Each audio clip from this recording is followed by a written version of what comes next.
Bulletin में खुशामदीद। PTI long मार्च खत्म, पहले ऐलान कर दिया मुशावरत बाद में होगी। इमरान खान ने रावलपिंडी जलसे में तमाम असम्बलियों से निकलने का ऐलान तो कर दिया, लेकिन हतमी तारीख नहीं दी। उनका कहना था कि पार्लिमानी पार्टी से मुशावरत के बाद असम्बलियों से मुस्ताफी होने की तारीख का ऐलान होगा। इमरान खान ने कहा कि नए इलेक्शन होने तक मुआशी इस्तेहकाम नहीं आएगा। जब तक सियासी इस्तेहकाम नहीं आएगा तो माशी इस्तेहकाम तो आने ही नहीं लगा। तो इसलिए हम यहां आए थे कि इस हुकूमत पे प्रेशर डालें और इदारों पे प्रेशर डालें कि वो अपना रोल अदा करें कि इस वक्त जिधर पाकिस्तान खड़ा है, इलेक्शन के अलावा तो कोई रास्ता ही नहीं है। जो मैंने फैसला किया अब ये कि हमने अब इस निजाम का हिस्सा नहीं रहना। मैं अपनी सारी चीफ मिनिस्टर्स, अपनी पार्लियामेंट्री पार्टी से अब मिलूंगा और हमने फैसला किया है कि हम सारी असेंबलियों से निकलने लगे हैं। आने वाले दिनों में हम अनाउंस करेंगे जिस दिन हम सारी असेंबलियों से बाहर निकल रहे हैं। इमरान खान ने असम्बलियों से निकलने का फैसला कर लिया है। इसी पर हुकूमती रद्दअमल जानने के लिए हमने राब्ता किया है। नून लीग के रहनुमा मलिक अहमद खान साहब हमारे साथ मौजूद हैं और पाकिस्तान पीपल्स पार्टी के कमर जमान कायरा साहब भी हमारे साथ मौजूद हैं, जबकि तजिए के लिए हमारे साथ मौजूद हैं सीनियर तजियाकार एंकर पर्सन जनाब तलत हुसैन साहब। तो मलिक अहमद खान साहब, सबसे पहले तो आप ये बताइएगा कि इमरान खान साहब ने असम्बलियाँ तहलील करने का ऐलान किया है। ऐलान उन्होंने गो के पहले कर दिया है, लेकिन मुशावरत उन्होंने कहा कि वो बाद में करेंगे। आपका क्या रिएक्शन है इसके पर? ये अंदाजा हुआ है कि गालिबन वो ये बात अभी मुशावरत में डाल रहे हैं। अच्छी बात है अगर वो समझते हैं कि उनको कौमी असेंबली से बाहर निकल कर उन्होंने कोई जमहूरी निज़ाम की खिदमत की है तो ठीक है, ये उनका अपना फैसला है। और अगर वो ये समझते हैं कि सूबाई असेंबलियों को तहलील करके, आज उनके पास 2 सूबाई असेंबली है तो उसमें इस्तीफे देने से कभी वो उनको तहलील करने की बात नहीं कर सकते हैं, जो एक ऑप्शन में से एक ऑप्शन है उनके पास। तो उन्होंने फिलहाल जो बात की और जो मैंने समझी उनकी बात से मैं ये अखज़ कर सकता हूँ कि वो गालिबन इसको भी मुशावरत में डाल रहे हैं। तो ठीक है, वो अपना सियासी फैसला है, उनके पास ये आइन उनको हक देता है। वो इस्तीफे भी दे सकते हैं, ये एक्सरसाइज कर सकते हैं, फिर वो असेंबली को तहलील करने की बात कर सकते हैं। दोनों ऑप्शन उनके पास हैं, जो भी वो करना चाहें। ठीक है मलिक अहमद साहब, आप हमारे साथ ही रहिएगा। कमर जमान कायरा ने भी हमें ज्वाइन किया है। कमर जमान कायरा साहब, किस तरीके से देख रहे हैं आप इस फैसले को? खान साहब के उन्होंने अब असेंबलियों से निकलने का फैसला कर लिया, क्या कमेंट करेंगे? बड़ी वाज़ेह बात है, खान साहब इस मामले में भी यू टर्न लेंगे। जिस तरह उन्होंने इस्लामाबाद में जाने से भी यू टर्न लिया है, बाकी इश्यूज में भी ये भी एक यू टर्न आप देखेंगे और उनके अपने साथी इस्तीफे नहीं देंगे। इलेक्शन बहुत सीरियस और बहुत खर्चे वाला काम है, ये किसी की ख्वाहिशों पे नहीं हो सकता। और पाकिस्तान इस वक्त जिन हालात का शिकार है, इस वक्त पॉलिसीज के तसलसल के साथ बहरानों का हल करना है। और मैं समझता हूँ अगर इमरान खान ने यही रवैया इख्तियार किया तो फिर हमें वो इमरजेंसी लॉज भी देखने होंगे जिसके तहत इस असेंबली को अपनी और जिम्मेदारियां निभाने के लिए भी तैयार करना होगा। वो भी शायद उस हद तक भी जाना पड़ेगा। कायरा साहब साथ ही रहे। मंसूर अली खान साहब भी सीनियर तजियाकार एंकर पर्सन हमारे साथ मौजूद हैं। मंसूर अली खान साहब, क्या दानिशमंदाना फैसला है, जज्बाती फैसला है, उजलत का फैसला है और चौधरी परवेज इलाही के होते हुए क्या आप समझते हैं कि इमरान खान साहब पंजाब असम्बली तहलील कर पाएंगे? देखिए, मेरा ख्याल में सबसे पहली बात तो ये मैं इसको ये कहूंगा कि इमरान खान साहब की मजबूरी का फैसला है और मजबूरी ये है कि इसके अलावा इमरान खान साहब के पास अब चॉइस कोई नहीं है। ये जो आम तैनाती होनी थी उससे पहले तमाम तर फोकस जो है वो उस तैनाती के ऊपर था, वो तो नहीं हो सका। इमरान खान साहब को उसकी वहां पे भी नाकामी का सामना करना पड़ा। तो अब कहानी सिर्फ यही रह जाती है कि वही फॉर्मूला अपनाया जाए जो कौमी असेंबली के अंदर था कि किसी तरह से बाहर आया जाए। लेकिन यहाँ पे जो प्रॉब्लम एरिया आता है, ये ज़हन में रखिएगा कि सियासतदानों के लिए जो आखिरी साल होता है इलेक्शन से का, वो साल होता है जिसमें इन्होंने अपनी तरक्याती स्कीमें अप्रूव करवानी होती है, बजट अप्रूव करवाने होते हैं और उसके बुनियाद के ऊपर ये इलेक्शन लड़ते हैं। अगर अपने तमाम एमपीएस को ये पहले ही असेंबलियों से बाहर निकलवा देंगे तो उसके बाद उन स्कीमों का क्या होगा, उन फंड्स का क्या होगा। तो इमरान खान साहब, और सबसे बड़ी बात ये कि जब हम बात कर रहे हैं कि जी परवेज इलाही साहब को जो है वो आप कन्विंस कर पाएंगे या नहीं कर पाएंगे, परवेज इलाही साहब के लिए एक और बहुत बड़ी प्रॉब्लम है कि परवेज इलाही साहब अपने एमपीएस को भी कन्विंस कर पाएंगे या नहीं कर पाएंगे। क्योंकि वहां पे भी ध्यान में रखिएगा कि काफ लीग भी इस वक्त 2 हिस्सों में बटी हुई है। और चौधरी शुजात हुसैन जो है वो काफ लीग के MPs के साथ राब्ते में है। अगर यहाँ पे काफ लीग के अपने अंदर बगावत हो परवेज इलाही साहब के लिए भी बहुत बड़ी प्रॉब्लम हो जाएगी। तो इमरान खान साहब ने ये ऐलान तो कर दिया है, लेकिन सबसे बड़ा सवाल ये है कि क्या परवेज इलाही साहब ऑन बोर्ड थे भी या नहीं थे इस इतने बड़े ऐलान के बाद। और जहां तक KP की असेंबली का ताल्लुक है, मैं आपको ये बिल्कुल तस्दीक के साथ बात कर सकता हूँ कि KP असेंबली के अंदर भी PTI के अपने रैंक्स के अंदर भी पहले ही बगावत शुरू हो चुकी है और इसको भी तकरीबन महीना 1.5 महीना हो चुका है कि जहाँ पे PTI के अपने MPs जो है उनकी कंट्रोल में नहीं है। इमरान खान साहब ने बेशक अपनी एक पॉलिटिकल चेस मूव तो ये खेल दी है, लेकिन उसके लिए नंबर उनको दिखाने पड़ेंगे कि हाँ मैं अपनी पूरी पार्टी के तमाम MPs को इस ऑन बोर्ड लेने के बाद ऐसा कर रहा हूँ। ठीक है, इमरान खान साहब के मैंने जिस तरह कहा कि मजबूरी का फैसला है, लेकिन इस फैसले को अमल दरामद कराना इनके लिए एक इंतहाई मुश्किल काम होगा। बिल्कुल ठीक कह रहे हैं मंसूर अली खान साहब कि इस फैसले पर अमल दरामद कराना इंतहाई मुश्किल काम है, क्योंकि वो तो ये कह रहे हैं कि हमने फैसला कर लिया है, मजीद इस निज़ाम का हिस्सा नहीं रहेंगे, लेकिन उन्होंने परवेज इलाही को ऑन बोर्ड लिया भी है या नहीं लिया है, ये कुछ कहना कबल वक्तों का। बहरहाल इस पर बात करे थे हमारे साथ मलिक अहमद खान साहब, आपका बहुत शुक्रिया। कमर जमान कायरा साहब, आपको बहुत शुक्रिया। और इस पर बात करने के लिए हमें ज्वाइन किया साबिक secretary election commission Kanwar Dilshah साहब, बहुत शुक्रिया सर, आपने समा के लिए वक्त निकाला। सर, कैसे देख रहे हैं आप इमरान खान के इस फैसले को? वो कहते हैं कि भाई इस निज़ाम का हिस्सा नहीं रहेंगे हम, असेंबलियों से मुस्ताफ़ी होने का उन्होंने कह दिया है, क्या कॉमेंट करेंगे? पंजाब की जो हुकूमत है परवेज इलाही साहब की, तो उनकी पार्लिमानी कमेटी जो है, पार्लिमानी लीडर जो है वो फैसला करेगा आया असेंबली डिसॉल्व की जाए या ना की जाए। तो सबसे बड़ी अहम बात जो पार्लियामेंट के सूबाई असेंबली का जो पार्लियामेंट लीडर है उसकी सिफारिशात के बाद ही परवेज इलाही साहब अपनी एक रेफरेंस भिजवा सकते हैं गवर्नमेंट पंजाब को असेंबली डिसॉल्व करने का। लेकिन यहाँ सबसे बड़ी अहम बात यह है कि गवर्नमेंट पंजाब इस असेंबली को इसलिए वापस भेज सकता है कि जो कहेगा इसमें बदनीति शामिल है, तो गवर्नमेंट पंजाब मुमकिन है उस असेंबली को एक्सेप्ट ना करे, एग्री ना करे और वो वापस भेज दे। इसी तरह सूबा खैर पख्तूनख्वा में भी गवर्नर फेडरल गवर्नमेंट का है, तो वो भी वो अपनी असेंबली जो है वो वापस भेज सकता है कि इसके अंदर एक जाती वफात तो नहीं कहेंगे, वो कहेंगे ये बदनीति पर मबनी है, मुल्क के अंदर इंतशार खुशार पैदा करने के लिए असेंबली डिसॉल्व करने की ये एक साजिश है। जी, बहुत शुक्रिया आपका। साबिक secretary election commission Kanwar Dilshah साहब हमारे साथ मौजूद थे। मंसूर अली खान साहब, आपका भी बहुत शुक्रिया। पाकिस्तान मुस्लिम लीग नून की मरकजी रहनुमा मरियम नवाज की PTI पर तनकीद, लॉन्ग मार्च को नाकाम करार दे दिया। मरियम नवाज ने ट्वीट किया, नाकाम तरीन लॉन्ग मार्च, एक के बाद एक ड्रामा और झूठ, इमरान खान के सब प्लान बुरी तरह फेल हो गए। साजिशों का यही अंजाम होता है।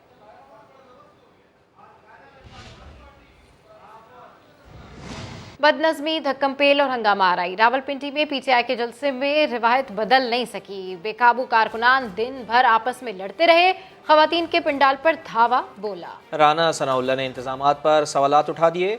अज़मा बुखारी कहती हैं कि इमरान खान का फैन क्लब बदतमीजियों पर मुश्तमिल है। जलसा नया, अंदाज पुराना, रावलपिंडी में भी खिलाड़ियों ने रिवायत ना बदली। रावलपिंडी में इमरान खान की स्टेज पर मौजूदगी के बावजूद PTI कारकुनान ने पिंडाल को अखाड़ा बना लिया, आपस में लड़ पड़े, एक दूसरे पर मुक्के बरसाते रहे।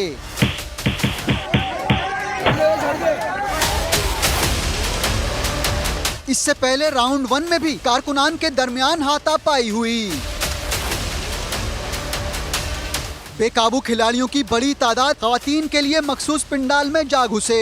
पुलिस ने बदनज़मी करने वालों के सामने हथियार डाल दिए। मजबूरन खवातीन को मरकजी पिंडाल में जाना पड़ा। वजीर दाखिला ने इंतजामात पर सवालात उठाए। पहले भी इनके जलसों में ये चीज होती रही है, जब एक प्रॉपर जलसागाह हो उसमें जो है वो खवातीन के लिए एक अलग महफूज जगह बनाई जाए। आज वो जगह जो है वो सही थी, उस वजह से वहाँ पे काफी बदनज़मी हुई है। अज़मा बुखारी कहती हैं इमरान खान का फैन क्लब बदतमीजों पर मुश्तमिल है। खवातीन जो है वो जान बचाती फिर रही है, हर एक जलसे में इनके साथ ये ज्यादती होती है, ये तकलीफ से मनाजर हमें घर बैठ के शर्म आ रही होती है। PTI खुद शायद सिक्योरिटी के प्रॉपर इंतजामात नहीं करती क्योंकि ये हल्ला गुल्ला उनको पसंद है। हंगामाराई करने वाले कारकुनान ने बैरियर भी तोड़ दिए और कुर्सियां उठाकर ले गए। तहरीक इंसाफ के जलसे हो या तकरीबात, बदनज़मी और हंगामा आराई की एक तारीख है। तूफान बदतमीजी का सिलसिला अब तक चला आ रहा है। इस हवाले से ये रिपोर्ट देखिए।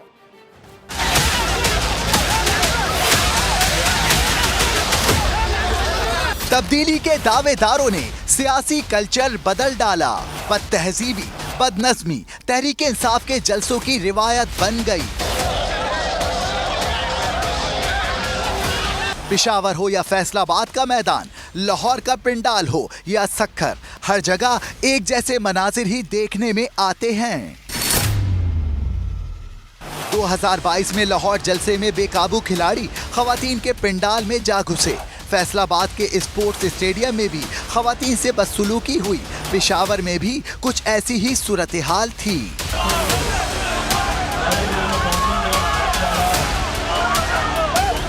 टाइगर्स जंगलों को फलांगते, रुकावटों को उबूर करते, हर शय को तहस नहस करते, इनकलाब लाते दिखाई देते हैं।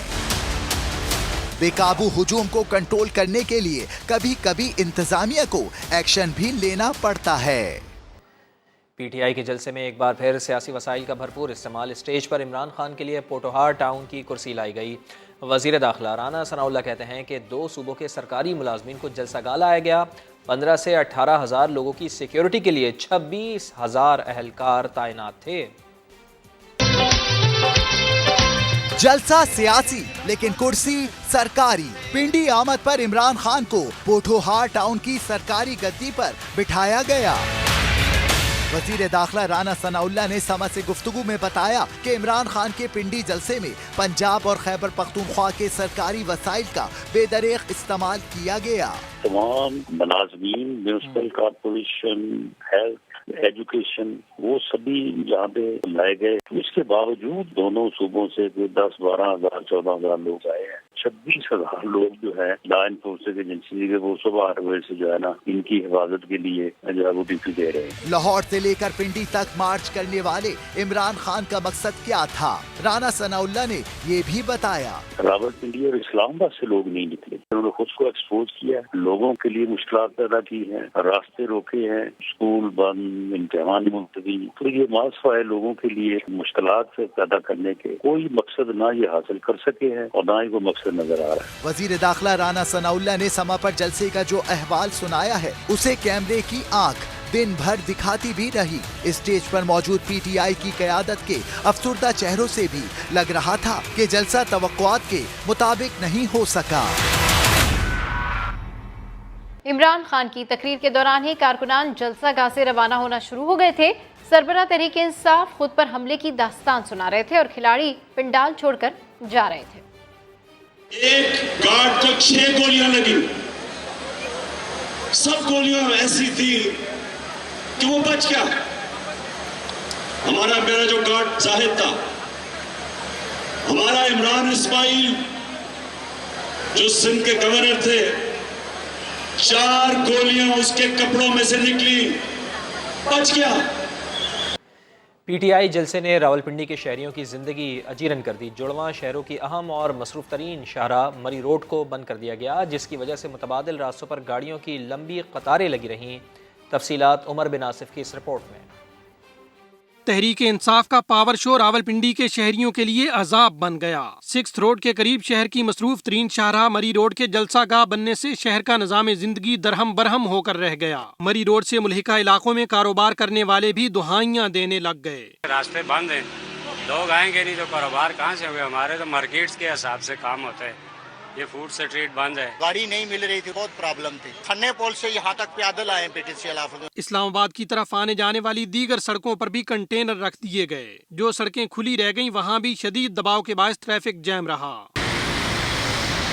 इस्लामाबाद और रावलपिंडी के दरमियान चलने वाली मेट्रो बस सर्विस भी बंद है। शहरी दिन भर रुलते रहे। गाड़ियां ज्यादा और कारकुन कम हैं। हंगू में सहाफी के सवाल पर पीटीआई के मुकामी रहनुमा आपे से बाहर हो गए। सहाफी पर हमला किया और मोबाइल तोड़ डाला। इतना कम नहीं रवान। सहाफी का सवाल, पीटीआई रहनुमा का जवाब। लोग जमा ना होने का गुस्सा या कुछ और। सवाल पूछने की देर थी कि विलेज चेयरमैन मोहम्मद आरिफ ने सहाफी को लात मार दी, मोबाइल भी तोड़ डाला। मुस्लिम लीग नून के रहनुमा रुकने खैबर पख्तूनख्वा असेंबली इख्तियार वली कहते हैं चेयरमैन पीटीआई में बर्दाश्त है, ना ही उनके खिलाड़ियों में। और इमरान खान जो है वो उनसे हकायक न उनसे बर्दाश्त होते हैं और न उनके फॉलोअर जो है उनसे बर्दाश्त होते हैं। गाड़ियाँ क्यों ज्यादा है? क्योंकि खैबर पख्तूनख्वा का खजाना उस पर लुटाया जा रहा है, ये सरकारी वसाइल को इस्तेमाल किया जा रहा है। विलेज चेयरमैन मोहम्मद आरिफ सहाफी पर तशद्दुद के बाद काफिले के हमरा रवाना हो गए। अरशद शरीफ के कत्ल की तहकीकात। FIA की फैक्ट फाइंडिंग कमेटी ने PTI रहनुमा मुराद सईद को 28 नवंबर को दोबारा तलब कर लिया है। FIA ने मुराद सईद को 21 नवंबर को भी बुलाया था, लेकिन वो पेश न हुए।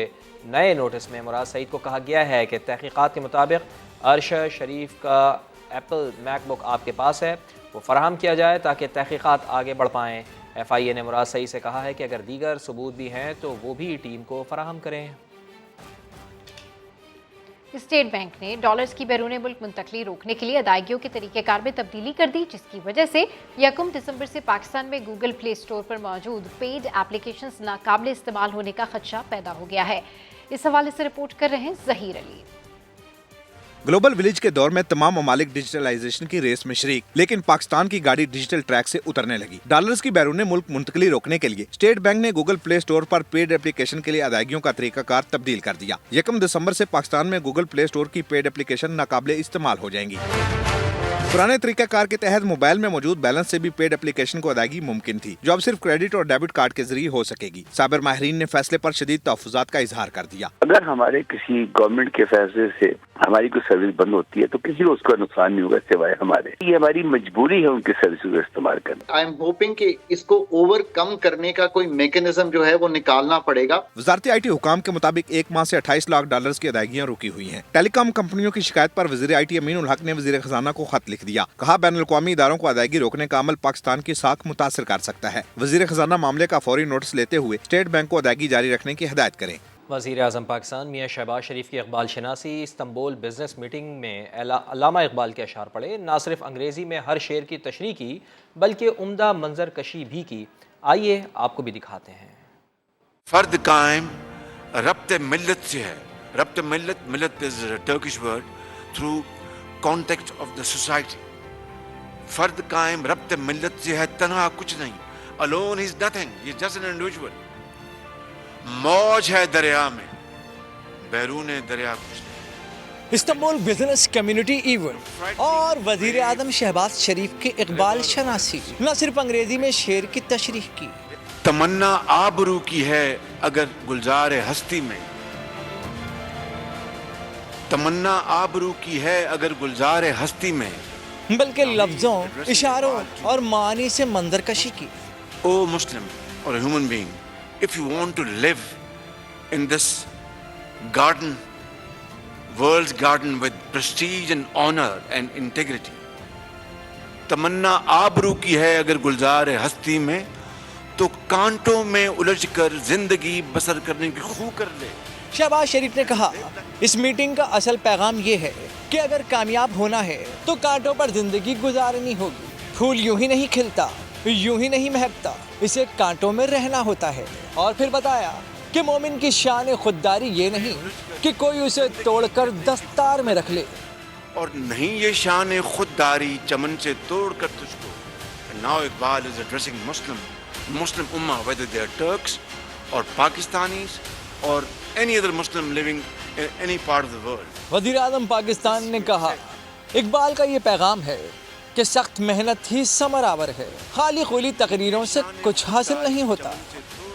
वज़ीर आज़म शहबाज शरीफ तुर्की के अवाम की तवज्जो का मरकज़ बन गए। वज़ीर आज़म शहबाज शरीफ ने इस्तांबुल में शहरियों से तुर्क ज़बान में बातचीत की। तुर्की के शहर इस्तांबुल में वज़ीर आज़म शहबाज शरीफ ने आम शहरियों से हाथ मिलाए और उनकी खैरियत दरियाफ्त की। शहरियों ने वज़ीर आज़म शहबाज शरीफ और पाकिस्तानी अवाम के लिए नेक ख्वाहिशात का इजहार किया। वज़ीर आज़म की तुर्क ज़बान में गुफ्तगू पर शहरी हैरान हो गए। तुर्क शहरियों ने खुशी और हैरत से शहबाज शरीफ को खैर सगाली के जवाबी कलमात कहे। वज़ीर आज़म शहबाज शरीफ ने रेस्टोरेंट के अमले के साथ भी तस्वीर बनवाई। मलिक रियाज को भी नैब से बुलावा आ गया। एहतसाब ब्यूरो ने बरतानिया से रिकवर रकम बहरिया टाउन को मुंतकिल करने के मामले पर तलब कर लिया। 458 किनाल ज़मीन अलकादिर ट्रस्ट यूनिवर्सिटी को अतिया करने के मुआहदे का रिकॉर्ड भी साथ लाने की हिदायत की गई है। चेयरमैन बहरिया टाउन मलिक रियाज नैब के रडार पर आ गए। एहतसाब ब्यूरो रावलपिंडी ने शहजाद अकबर और दीगर के खिलाफ बरतानिया से रिकवर होने वाली रकम को गैर कानूनी तौर पर बहरिया टाउन को मुंतकिल किए जाने के केस में मलिक रियाज को 1 दिसंबर दिन 11 बजे तलब कर लिया है। समा ने मलिक रियाज को मिलने वाले नोटिस की कॉपी हासिल कर ली है, जिसमें चेयरमैन बहरिया टाउन को नैब रावलपिंडी की तफ्तीशी टीम के सामने पेश होने की हिदायत की गई है। मलिक रियाज को सोहावा में 458 किनाल जमीन अलकादिर ट्रस्ट यूनिवर्सिटी को अतिया करने के मुआहदे का रिकॉर्ड भी साथ लाने के लिए कहा गया है।